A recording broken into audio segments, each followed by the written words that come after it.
Oh my God. Hello, best friend. Wade in the water. Oh, come on in the room. Come on in the room. Come on in the room. That's too fast. This you gotta dirge that out. Give it to him. This Give is a it to him. healing bone. You gotta come on in the room. Come on in the Come on. room. Jesus is my doctor, and He he write right on my on my scripture scriptures. in the Oh Lordy. room. Oh Lordy. Oh, I missed the God. lyric in there. I missed the lyric. Wait, is Jesus is my doctor. He He write all my scriptures. no, And then I tell him something all else my in the room. troubles. Troubles in the He writes room. all my My scripture in the room. scriptures in the room. Okay, all right. So In the listen, room. listen. I don't know who's watching because I ain't been live in a month of Sundays. But I'm gonna say this: Welcome to the growth of the gangster. I am the gangster, Carla Stillwell. And one of the reasons I haven't been live is because life, A, and B, I knew what I wanted to do with this channel, but I didn't know what I wanted to do with it. And then it occurred to me that what I had wanted to do with it is what I do with my best friend all the time. And that's just talk through some shit. So I invited the ancestors. They're here. You see them. Um, and on once a week on the Sundays, we gonna come here and we gonna talk about some things that we talk about when we on the phone. So I have my cup that my best friend gave me one Christmas, 2 Christmases ago, the Queen Bee cup. I'm drinking coffee because that's what we do. We drink coffee at night and run our mouths. And I'm going to give a moment for best friend to introduce himself because there's a reason we here on the Sabbath, on the Lord's Day. Donte, What should I say, child? What should I say? tell the Um, people who you is. Tell the people who you is and what you do for a I living. I as a little black boy from East St. Louis, Illinois, uh, a land that time has forgot, like every state in the Midwest that was deindustrialized and left behind poor black and brown people. You know, it's Gary in Indiana, Milwaukee in Wisconsin. You get it. Facts, That's facts. the place that I'm from. You've been there, Carla. I've been there. Um, I am a trained clergy person with a specialty in interfaith work. I identify myself as a black humanist because I believe that we must center our human journey in any theological enterprise because just a sweet by and by without dealing with the here and now don't matter. It really doesn't. I spent years working in higher education, walking with other people's children through the fiery and treacherous terrains of higher education and trying to make sure that the machine did not kill them before they could graduate. Okay. And then I spent about 6 years in the hellhole known as the nonprofit industrial complex, where we work to eliminate racism while we practice it on the staff who are trying to Okay. do the work. So I Praise the think that's a Lord. quick synopsis. I think And that's I'm a who you former are. Chicagoan. Chicago is my second home. I'm currently in Baltimore, I Maryland, but love it. Chicago's my second home. Cool. Yes, yes. Facts, facts indeed. Facts indeed. All right, so here we are face to face, a couple of silver spoons. We just gonna sit here and chat for a minute before we get into it. So so that anybody who's new or watching or wants to watch knows what happens with conversations with the best friend. Uh we just we usually start off with some nonsense That's not really nonsense. It be meaning something to us and the world. And then we move slowly into that thing when you be upset and you talking to your best friend. So we are gonna do one of our warm-ups into real conversation. And this is one of these things we call argue with your mama. So we have topics, and y'all can jump in these chats, y'all can jump in the comments, you can say how you feel about these things.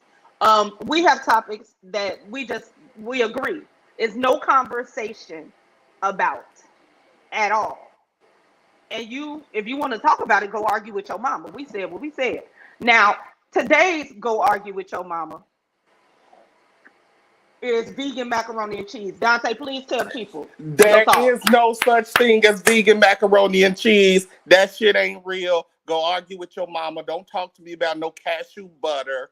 There is no vegan macaroni and cheese. And you can go eat your vegan fried chicken along with that non-existent vegan macaroni and cheese, because that's some bullshit. Okay. Argue with your mama. I I have to say that I agree. There is no such thing as vegan macaroni and cheese. Bullshit. It's and y'all be on here, and I love my vegan friends. I love y'all. I love y'all to death. I understand the health reasons. I understand the socio-political reasons that you are vegans. I get it. But if it don't have half and half and cow's cheese in it, it's not macaroni and cheese. I really can't get into that with y'all, and I have to agree with best friend. You can go argue with your mom. I'm not talking about it, and so that there is a thing. Now, I was sitting around having conversations with people about the greatest singers of all time. And I said something that I didn't believe I was going to admit, but it's the truth, because we all know Aretha Franklin to me is my favorite vocalist, and I'm still in mourning. That's why I'm wearing black today. I'm still in mourning. But I have to say the greatest female vocalist of all time was one Whitney Houston. Nippy was the greatest vocalist of all time. I'm not having no conversations with nobody about it. Y'all, I'm not talking about Barbara Streisand. I'm not talking about nobody. No, I'm not doing it. I'm not having this conversation. And I need you to go, please argue with your mama. Because Whitney Houston was the greatest female vocalist of all time. Go argue with your mama. Don, say your thoughts. The example that I use with the children, because they don't know, because, we's elders now. We are elders now. Whitney Houston was a pop star. She was. Right? Mm-hmm. So she sang pop music. It was light, right. It was bubblegummy. That's what she did. But I Mm-hmm. dare you to go listen to I Want to Dance with Somebody. What you cannot accuse Miss Nippy of is dropping notes. Because Miss Nippy is singing like she praising Jesus on that bubblegum ass song. And then that background, you might as well have, the Thompson Community Choir back there. So listen, that broad held that on a pop song. That was one note, one breath. To somebody. Are you saying she's singing phrases? To somebody. Like, come on. Somebody. Somebody. They sang in that thing. I thought the emotions was on the background for a second. With somebody who loves me. And you can't get no more. You can't get more popcorn than I Want to Dance with Somebody. But they sang it. It's a horrible song. But yet, Nippy sang every note. And like you just said, she sang in phrases. Like, people don't understand. I am not a great singer. I'm not even a good singer. But because of my theatrical background, I have taken the musical vocalizing classes. And I don't think people understand what it takes to get that many phrases, that many syllables out on one breath.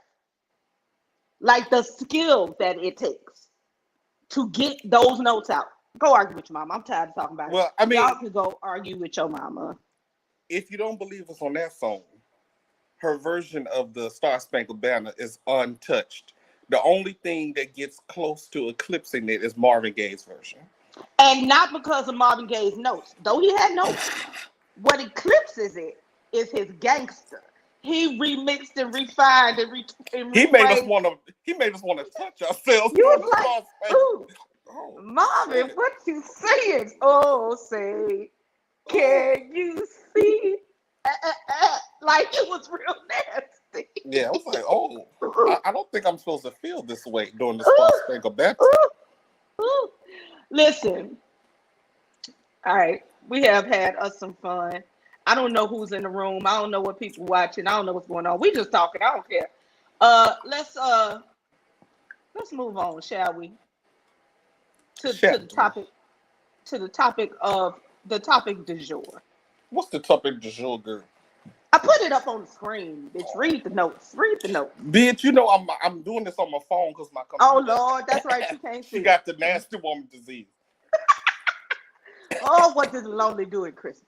Okay, what does it mean to forgive? Oh shit. Let us talk. Let us have a healing conversation with the peoples and the pieces in the pods about forgiveness. Oh, forgiveness. My God, today. Let's talk about it. Let's talk about forgiveness. You want me to go first? I'm listening, child. What okay, do you want me to preface this thing for these people? If you want to preface it, because you know how we do, I don't need you to preface it for me, because you are my preface. Hey! Oh my God. So no, let me just say this. So set it up for the children. Let me set it up for the children. I'm going to serve it. We talk a lot about forgiveness in our chats, in our conversations, because I struggle with the Christian concept of forgiveness, because the way forgiveness has been put on a platter for me is not digestible. Because the way forgiveness has been served up for me in my life is this: somebody fucks you over and does something egregious and disgusting to you, right? And they come back or not, and say they're sorry, or they just continue to live life. And I'm still mad. I'm still hurt. I'm still injured. I'm still broken by their choices. And then somebody comes out the blue and tells me, you know, you got to forgive. You have to forgive. Forgiveness is not for them. It's for you. You have to forgive so you can move on. You have to accept their apology. You have to forgive. And that has never felt cool, calm, collected, or organic to me. Ever. Well, now, go ahead. Okay. No, go ahead. Say. Well, I was going to say now, let's be fair to the Christians. It's not just the Christians. But I know, but it's not the Christian concept of forgiveness. It is the ways in which many people who identify as Christians practice the concept of forgiveness. Facts. Because fair. If you want to walk deep in the word, we can do that. Right. But the biblical and Judeo-Christian tradition of forgiveness requires repentance. Repentance requires reparation for the harm that you created, so that your forgiveness is dependent on your repentance and which requires your reparations. And that is the part that is missing for me, that I did not have language for until later in my life. And now I stand on it. How am I expected to forgive if you have not shown me any accountability and taking any accountability for your actions, right?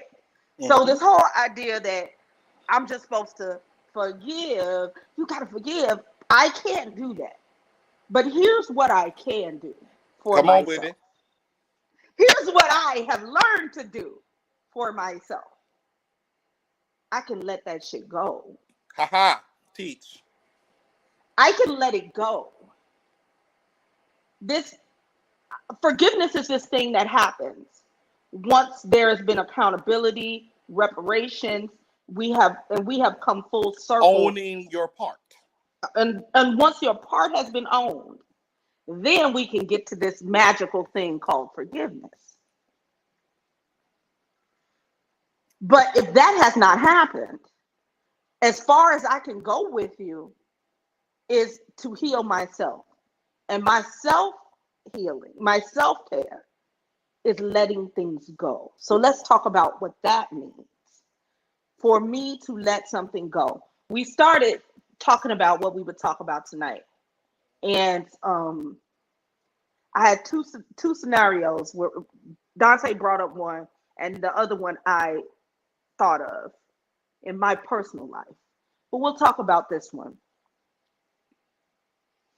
I was raped at 17. I didn't talk about it for 8 years with anyone. Somewhere in that 8 years, the man that raped me moved on my block. I had buried that shit so deep into my psyche that I didn't even recognize his face until he told me who he was. Because he kept trying to speak to me, and I was like, who is this stranger? And when he said, Carla, it's so and so, I was like, and for 5 days, he tried to speak to me every morning. And on the fifth day, Ah. on day 5, I I saw him. I was coming out of a store. He was coming in. He tried to speak to me, and I screamed. I hollered. I told the whole neighborhood what he had done. Called him all kind of filthy trash. I cussed. I screamed. I hollered. And then I walked away. And I was done with it. I've never forgiven him. I actually hope he has caught testicular cancer and died a slow, painful death. I mean, the only thing more fitting for that rapist is that he got hit by a train immediately following. I've never forgiven him. But what I have not done is allowed his actions to dictate my life. I had to let it go. I had to put it somewhere so that I could move on. Now, most people don't get the opportunity to confront their offender, right?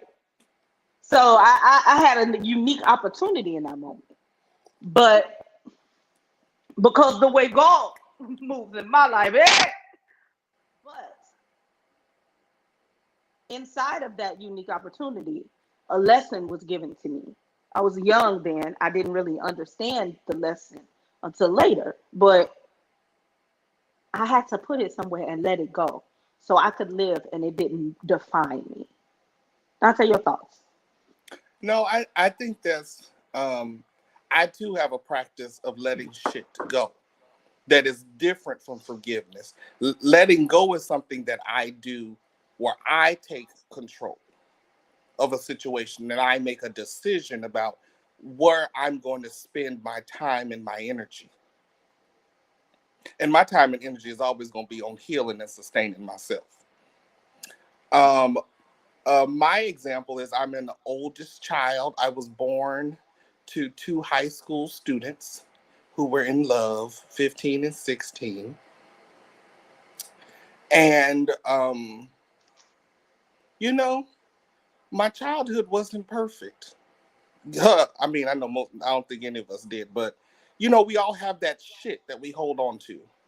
Am I the only one?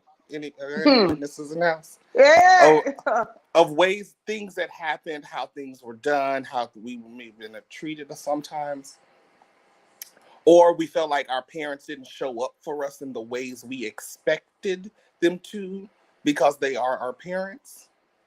And so one day I was home flipping through photo album, and there was a picture of my parents holding me on their lap. I was like 18 months old. And as I look at that picture, I go, these are children.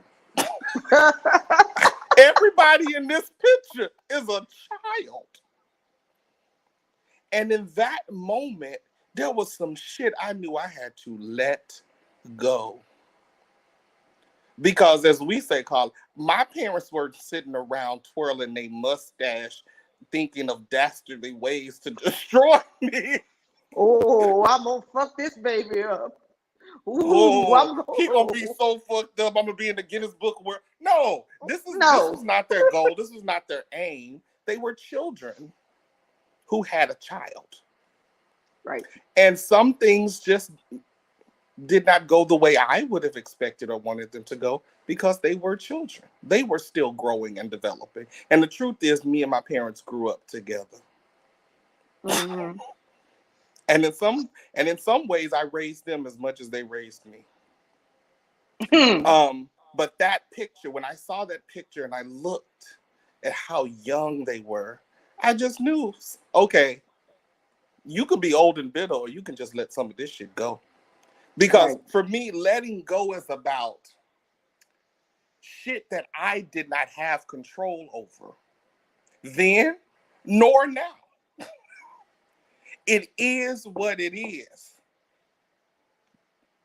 I Right. accept it, I acknowledge it, and I choose to make decisions now that will heal me, sustain me, and grow me. So You all I know, can do is make a choice going forward. I can't go back. So that I can let go of shit like that. and that's very. I think that is a distinction. My other one is my sister Sharon. Anybody that knows me knows Ooh. I was I'm the youngest of three. My sisters were 19, 18, and 8 years older than me. And anybody that knows me knows my sister Sharon was the second, and we had a very, very, very contentious relationship. We were not friends. When our oldest sister died in 2013, Sharon and I fell out completely. Done. I was done with her. Don't need to get in all of that. So we fell all the way out. I didn't speak to her for 5 years. Um, I only knew what was going on with her through our sister Angela. Um, Angela called me at the beginning of 2018 in January and said, look, she's sick. You have to go. You have to deal with her. You have to, like, I want you to do this for me. Now, that's a call I've been expecting. My sisters were 19 and 18 years older than me. I'd always been expecting to have to take care of them, right? But, and I knew this call was coming at some point in my life. So it came. And I had to make a choice because she had no children. She did not have a life partner. She was alone.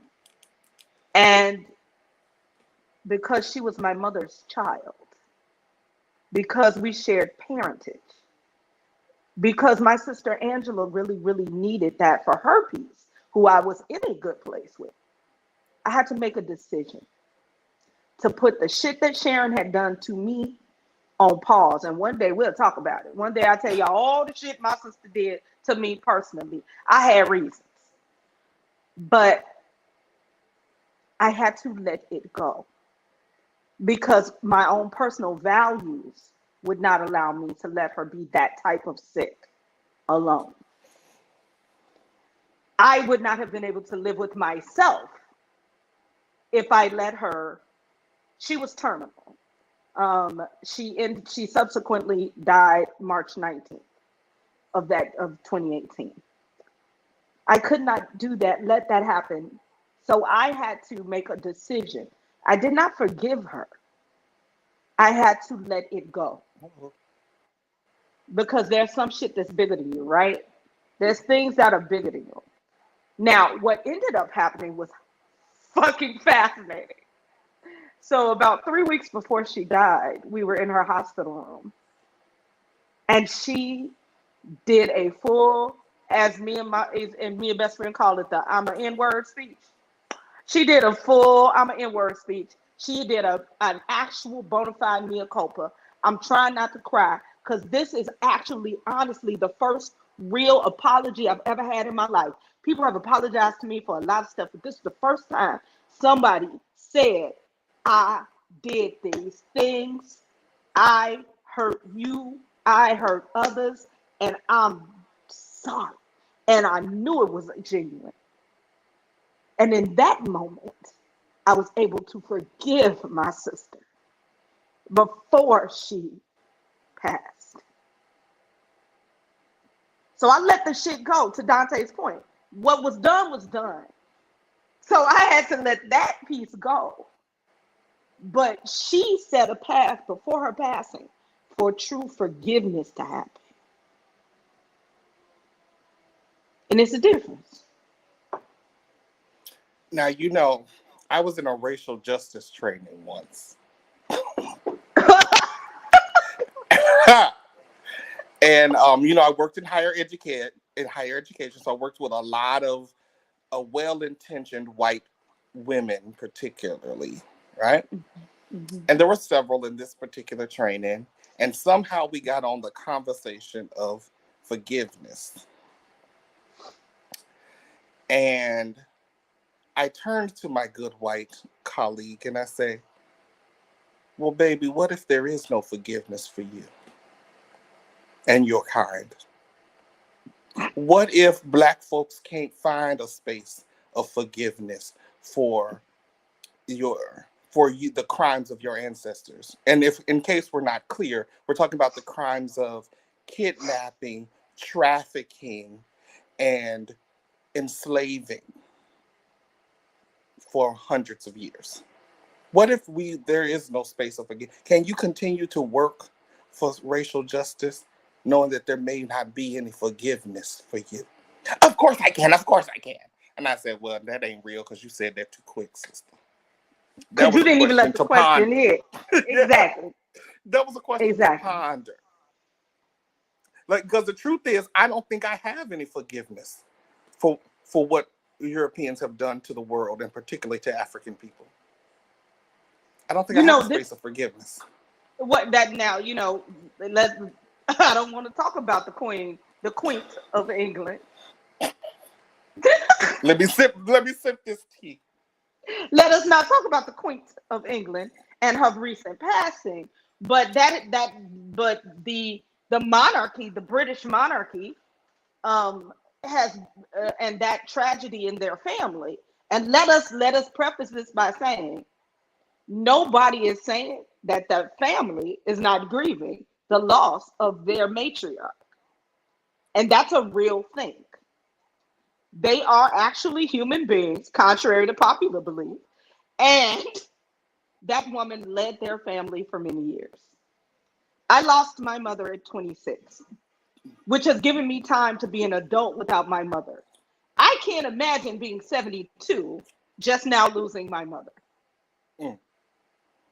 You know what I'm saying? Like, I don't know if I would know what to do with myself if I had had a whole life and was into my senior years and still had my mother to lean on, and then I didn't, and then I was king. So I can have empathy for the situation, but I can still critique the monarchy. So let's talk about it, because people wanted to conflate those things. White people particularly love to conflate these issues. We shouldn't talk about, there's so much dead. Can we just let them be? Like, you shouldn't speak ill of the dead. Oh, that's that shit. You shouldn't speak ill of the dead. Two things can be true at once. Two things can be true at once. Who is calling me while I'm live? Stop it. They better ask their mama. And I'm gonna call somebody out. Because you know who you are. You know who you are. You know I'm live. I can both have empathy for you as a human being and critique the way you treated me. There are multiple countries in the world that cannot have any soft feelings for the monarch, for the British monarchy. They can't because of what they did and what they have continued to do. I was watching the funeral because I'm kind of a Britophile because the shit is fascinating to me. And so, they take her crown, part of the 25-day funeral service, right? They take her crown and they move it. And they had a close up on the camera of it. And all I could think is, all them jewels were stolen from South Africa.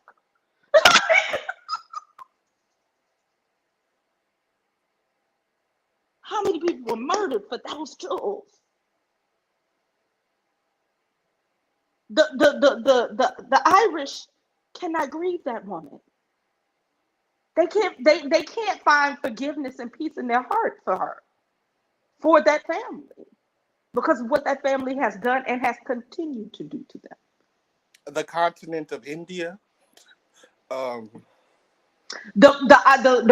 British Isles.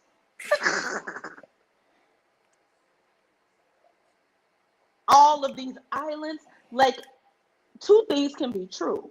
She can be a human. She was a human being that had a family and lived a life and has passed, and that's tragic for her family. But she was the beneficiary of the spoils of colonization and oppression and slavery and murder and war and violence. Both are true. And nobody has to forgive her. Nobody has to forgive that family and that system for what was done. You can have empathy, you can let it go and have empathy for the humans involved, but how do I forgive? You were about to say something, Donte. I would say, do you forgive America for her structural and systemic racism? But that's part of the problem. The Americans want me to. White America wants me. Slavery was so long ago. You don't need to talk about it. It was the past. I don't have anything. How am I? What privilege do I have? I was raised in a trailer park, like that type of shit. Yeah, two things can be true at once. You were absolutely raised. You were poor. You struggled. I've been through Appalachia. I've seen it. I understand that poverty is poverty. But by the same token, there's a way in which you can pull yourself out of this poverty, and there are opportunities for you to rise above your poverty that don't exist for a Black person in that same position, because the system was designed for you to pull yourself up by its bootstraps. Because now I'm about to talk about American policing, and nobody wants to have that fucking conversation. We need the police. Do you understand that the police, as an institution, policing was designed in this country to do two things? The first militias were designed to do two things: to capture runaway slaves, and to run Native Americans off of their land by any means necessary. The judicial system in America was designed for two reasons: to protect white men's property and to help white men maintain the property they stole. And everything in American policing was built on that foundation. And if you want to, you can go argue with your motherfucking mama. I'm not talking about that no more. Argue with your mama. Go read a book. So when we think about this forgiveness, and forgiveness is very different to talk about forgiveness on a structural level than on an individual, right? Because when you're dealing with in a personal situation, you may have more context on a person, right? But we are also confronting a system. And Mm-hmm. I'm clear that the system is bigger than the individuals and who built the system. The ones who built the system ain't even here. Right. That's what makes a system so insidious. But I was in Montgomery, Alabama, a few months ago visiting um, um, the museum they built there. Actually, the sort this mug is from the EJI organization. They built the Legacy Museum, and this is a museum that covers the enslavement through incarceration. Mm. It is one of the most powerful things you have ever seen. And this is the same. There are two parts. So there's the museum, but these are also the same folks who built the lynching memorial that some of you may have heard about, Mm. with the Mm-hmm. stones that hang. So we Mm-hmm. visited both sites. One is an outdoor and the location, then there's the museum. And so when I think about forgiveness, I remember walking through the lynching memorial, and I began to look for Illinois, because every state is represented, and the stones are done by county. And Mm-hmm. I finally found Illinois, and then I found the county where I'm from, St. Clair County, Illinois. And when I got to that stone, there were 39 people lynched on the same day, and every person was marked unknown. And I said, what the F is this? So I pull out my phone because the date felt familiar. Well, for those, some may not know, one of the worst race riots in the United States happened in East St. Louis, Illinois. And it is when the white industrialist, well, let me back up.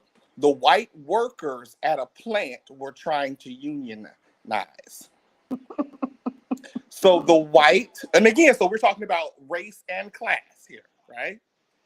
The Mm-hmm. white industrialist was like, oh, you want to strike? All right, we gonna hire these Negroes. They'll come Mm-hmm. work. We ain't been letting them in. They'll come work, and they'll work for cheaper than you. So good Mm-hmm. luck. Those white men burned my city down. They burned about 300 homes, and those unknown names, those were 39 people of the many that were killed, but 39 were lynched on that day. And I remember just standing there going, how do you forgive this? Is there forgiveness for this? And I don't know. I don't know if there's forgiveness. Mm-hmm. If there is, it must have to be worked out in another lifetime. Because clearly that you ain't have enough time on this earth to work that out. Because what we're talking, when we talk about race violence, we're not talking about like, it's not like kids on the playground, just a little bullying, and we can talk about that because that ain't innocent either. But we're talking about targeted harm to people. You plotted, you schemed. This ain't a crime of passion. No, you you were willing to destroy me and my community to protect your coins. You know, it's funny because we always get back here. It's all, and, and somebody's always saying, every time I do this type of shit, Carla, everything isn't about race. Well, Lies. now, Argue with your mama. now, I'll go argue with your mama. It's all about race all the time. So I don't think people understand that. People know about Rosewood. People know about now people know about Tulsa. Mm-hmm. But I don't think, and again, you ain't got to argue with me. You can go do some research. Central Park in New York City. New York City was a thriving free Black community. And the city planned and covered and murdered and pillaged to destroy those free Black people. There are multiple parks, swamps, lakes in this country that are there because white folks flooded out, drowned, murdered, and pillaged the free Black colonies that were thriving. I ain't making it up. You can go read. You can go do some research. I'm not just saying shit out my mouth. Like these, there are. Mm-hmm. No, say what you're gonna say.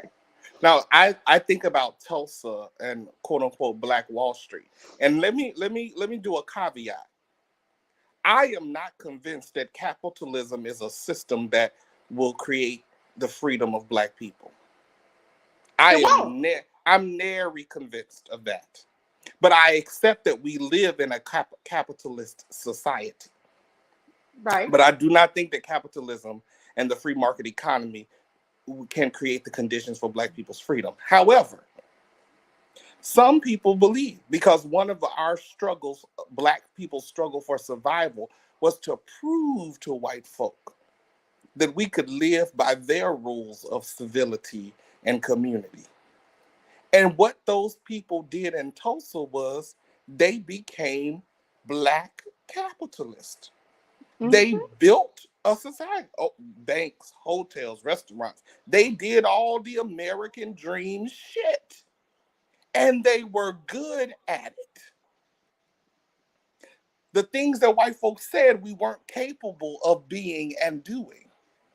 And in order to hold on to their narrative, their mythos, their fables, their lies, their bullshit about us, they blew that motherfucker up to try to erase it from history. Let me tell you something. I have said this before, I'll say it again, and we're going to do a whole conversations with Best Friend about it. Fucking the American dream, capitalism is the greatest Ponzi scheme that was ever run on white folks. And I'm not going to get into it because that's a whole nother, that ain't got nothing to do with forgiveness. That has to do with white people being real about the fact that there was a system put in place that you was sold to you by the 1%, and you bought into it so deeply, like motherfuckers buy into the Mary Kay or that what was that when you selling the motherfucking Tupperware? Y'all bought into that like, and I too can have a pink Cadillac. Bought into that so deeply that this shit was just for you, and you were so invested that your people took the time and still do to murder and pillage, rape and rob anybody that threatens your idea of what this country is supposed to be for you. And when Barack Obama won that motherfucking election in 2008 and became the Negro American president, y'all lost your mind. You snapped. Because the people because the White House is the pink Cadillac in this country. But anyway, so we will sum this up by saying these things. Go on, say what? I was gonna say, and I'm not sure I can forgive the 53% of white women who made sure that Donald Trump won the 2016 presidential election, and any brown or Black person who participated either.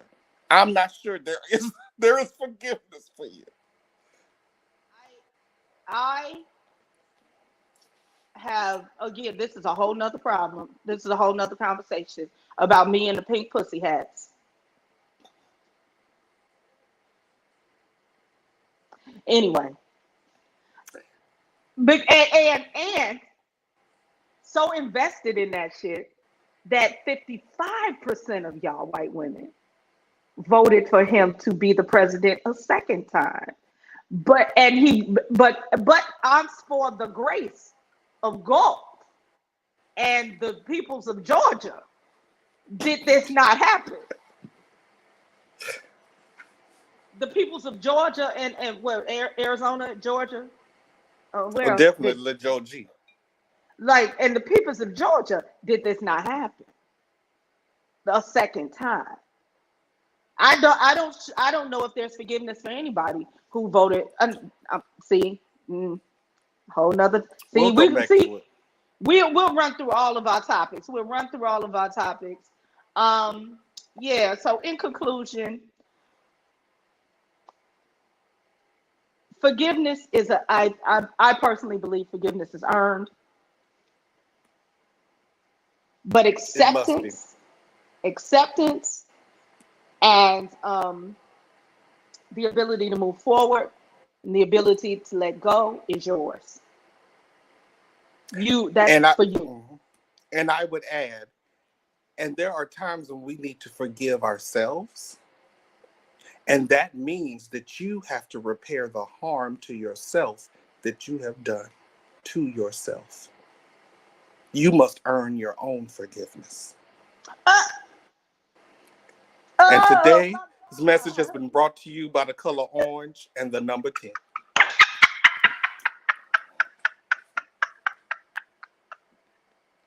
Oh my God.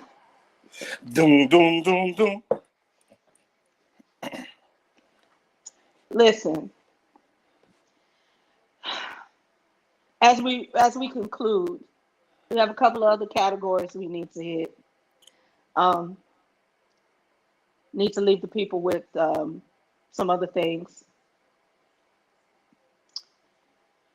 I would like to introduce to the people, since this is our first live stream, we'll be doing this once a week on Sunday on the day of our Lord. Um, every week we won't hit all the categories that need to be discussed, but this week we have something for everything, and we would like to introduce to you the Isle of Misfit Negroes. Who Um, is you putting on the island this week? well, I'm not putting them on the island.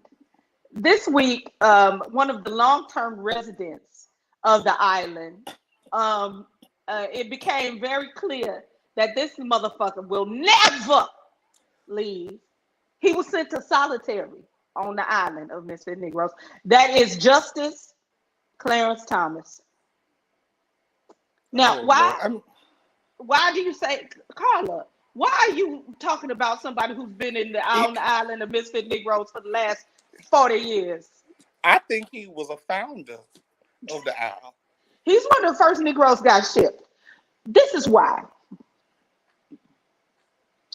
you colored chunky monkey are married to a woman who sat in front of the January 6th committee and said out of her pasty, flower colored face that she still does not believe that Joseph Robinette Biden, the Uncle President, is the rightful elected official of the presidency of the United States. You lays in the bed next to this woman, and you pretend to be an arbiter of justice in America. Now, Carla Renette, I have a question. Is it just that she holds that opinion, or is it that she was actively engaged in this insurrectionist behavior? It is neither either or. It is a both and situation. Okay, okay.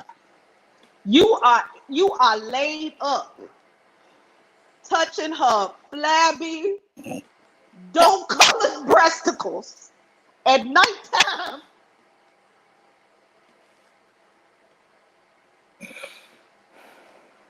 I hope you rot in cell block C.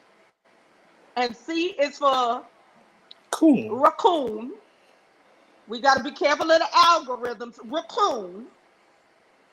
I hope you end up in cell block C for the rest of eternity. You filthy, despicable Negro.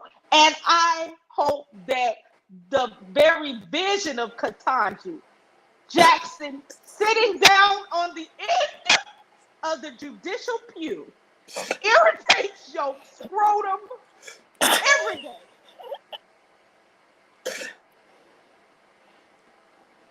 You think she induces IBS for you? Baby, when Ketanji popped her little chocolate self, because Ketanji kind of walked like this, like she walked like she free. She walked. Justice Ketanji Jackson walks like freedom. When she popped her little free black self down the stairs, and I know somebody gonna say, well, her husband is pasty too. Yeah, but she's not incarcerated by that slave mentality. She ain't out here busting a chiffon. So I don't care who you married to, really. I just care that you're not saying yes, boss, every time you open your mouth. When you open your mouth, I should not hear a whole cotton field fly out of it. And I'm fairly certain the sight of Ketanji makes him scolding grumble. Because she walking around looking like freedom. He probably calls her uppity every single day. Ketanji Jackson, she do look like a poem written by Sonia Sanchez.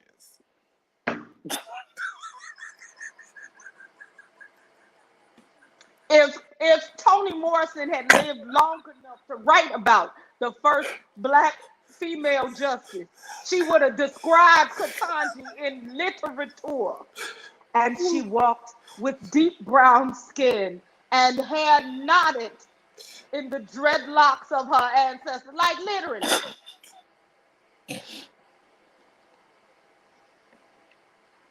That's what I want to be when I grow up. I spent enough time on this mug. Yes, we will, Now, the other thing that we need to talk to the people about are the things that we don't agree about. Because what's going to happen going forward is me and Best Friend agree about 99.9% of things. We are family like a giant tree. Reaching out toward the sky, we are family. So we agree about 99.9% of things, but there are some things that we agree about that he says, I object, I don't agree. This is an age-old debate in black households, in black families. Black families have been torn apart about this, and I'm just going to put it out there. Anybody who watches this again, or, this will probably come up, but sugar does not belong on grits. I'm just going to say it. I object. Sugar does not belong on grits. See, and this is my problem with you salt and pepper savory grit people. I accept that there is a space for the savory grit. I don't object to it. I'm not offended by it. I even will eat it that way. But I also know that there is a sweet grit. And it too is a part of our culture and our tradition, and particularly a breakfast tradition, because not only do we have sweet grits, you might have a sweet breakfast rice, you have sweet cereals. There is room for sweetness. There is no breakfast. Room for sugar on grits or rice, for Lies. that matter. Lies. Go argue with your mama. You can argue with your mama's mama. I object, and and again, because y'all are so exclusiveness, you might as well be a new vegan. You are just being real stubborn on this one. Let me tell you something.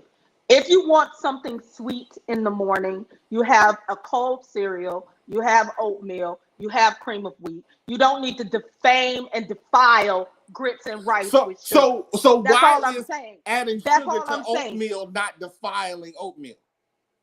Because sugar belongs on oatmeal. Sugar Who don't belong on decided bread. that? The Lord. Lies. Now see, again, Jesus you on some bull. You're on some bullery. The Lord. You're on some Colorution. You Let me tell you being something. real Stillwellian right now. I am moving on so that we can conclude this conversation for When the day. you serve oatmeal with gravy on top, I don't go around telling people she out here eating these savory oatmeals. That's disgusting. I need I I don't do need that. I need you to not tell all my business because I've moved Oh, on. I've moved on. You see this? We're at the finale of our show. I've moved on with your mouth running black. let it go. You don't have to Let it forgive. Just let it go. go. I don't like the hot anyway. What is that stupid ass song? I don't, that's the other thing that we just gonna have to.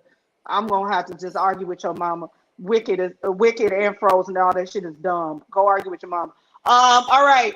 Lastly, we have to honor somebody every week that deserves honorization.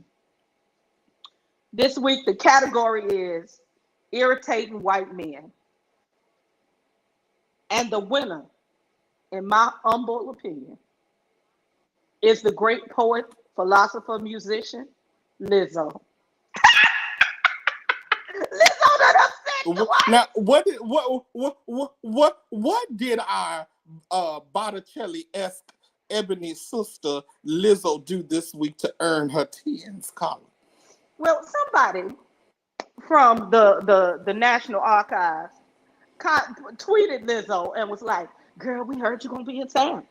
We have this National Archives of flutes from all over. And if you want to come in and look at the flutes and play the flutes and touch the flutes, Mm-hmm. we'll let you, girl. Come on in."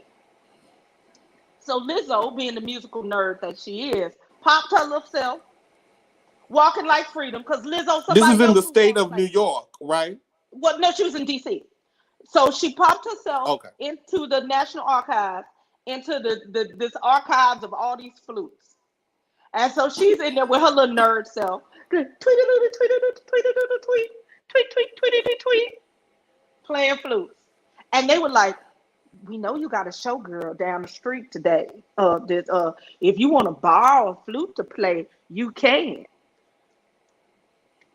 That little girl picked James Madison's crystal flute. They took it to the show and she played the flute on the stage. If for those of you who don't understand who I'm talking about one of our founding presidents, James Madison, who also owned slaves. She played the crystal flute that was his, that I'm certain he never touched. He just had. And the white people were mad at her. How dare she? That's a national treasure. Why would she touch it? How dare she? She touched it because they let her. And she put her black lips with her red lipstick on it and she blew the crystal white flute. And you can't take that away from her and you can't take it back. Ha ha! Tens across the board for Lizzo. And I think she had on a thong when she did this. I think she played the flute with the thong on. Oh God. Oh, oh my God. Well, I was on off the grid for this week, so I don't have a 10 to give this week. Well, get your tens ready for next week, child. So here's the thing. Thank you so much for anybody who watched it. Thank you so much for anybody who will watch. I am Carla Stillwell. And You can find me all over the place. Who are you? I am Donte Ramon, and I'm all over the place too. I'll tell you more about it coming soon. Dismissed Coming you. soon, child. Thank you so much. Just know that we talk about a lot of stuff. We talk about healing and growth, but I am not a medical professional. I just been in therapy for years. Ha ha. Please Share this video, like, subscribe, hit the notification bell so next time I go live, y'all will know I'm going live. I'm gonna try to put a warning up next week, but we had some technical difficulties. We accept all donations. Um, and I gotta add Donte to the banner for next week. But yes, we accept all donations. Thank you so much, and enjoy your evening. Be Good black, stay night. moisturized, hydrated, and revolutionary. Ah, good night.